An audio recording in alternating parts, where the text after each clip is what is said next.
తెలంగాణ పౌరుషానికి ప్రతీక అయిన సర్దార్ పాపన్న గౌడ్ 374వ జయంతి సందర్భంగా ఆయనకు ఘనమైన నివాళులర్పిస్తూ అదేవిధంగా గౌడ సోదరిమణులకు ఈ జయంతి దినాన అందరికీ శుభాకాంక్షలు, శుభాభినందనలు.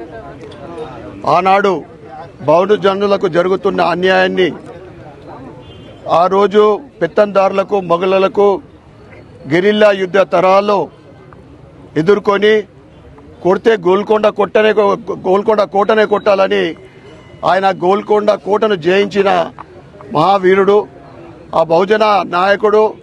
ఆయన జీవితం సర్వస్వం కూడా గౌడుల కోసము, బహుజనుల కోసము ఆయన జీవితం సమర్పించిన మహా మనిషి. ఈరోజు ఆయన జయంతి సందర్భంగా నేను కాంగ్రెస్ నాయకులకు నేను కోరుతా ఉన్నా, ఏదైతే కామారెడ్డి డిక్లరేషన్లో బహుజనులకు మీరు ఇస్తాన్న 42% రిజర్వేషన్ ఈ స్థానిక ఎన్నికలలో కల్పించాలని నేను వారిని కోరుకుంటా ఉన్నా.